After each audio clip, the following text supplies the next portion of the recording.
На 26 февруари се навршуваат 22 години од трагичната авионска несреќа во Ротимље, во која животот го загуби поранишниот председател на државата Борис Трајковски, заедно со членови на неговиот кабинет и екипажот на авионот. Годишнината е одбележана во Скопје, во родната струмица на Трајковски во Ротимље. Во несреќата загинаа Димка Илкова Бушковиќ, Христо Блажевски и Анита Кришан Лозановска од кабинетот на председателот. Миле Крстевски од Министерството за надворешни работи, Борис Велинов и Јаце Божиновски, членови на обезбедувањето, како и пилотите Марко Марковски и Бранко Ивановски.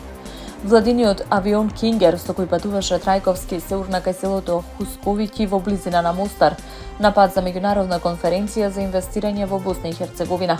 Првичната истрага посочи дека причината за несреќата биле грешки на екипажот при приоѓање на аеродромот во услови на густа магла и сложена метеоролошка состојба.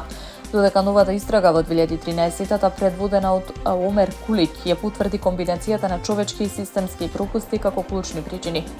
Борис Трајковски е роден во Струмица на 25 јуни 1956-та. Дипломирал на правниот факултет во Скопје со специјализација во деловно право и право на работни односи.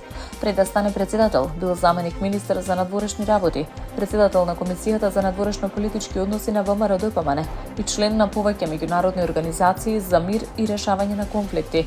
Трајковски извршуваше функцијата председател на Република Македонија од 15 декември 1999 до 26 февруари 2004 година, кога трагично загина.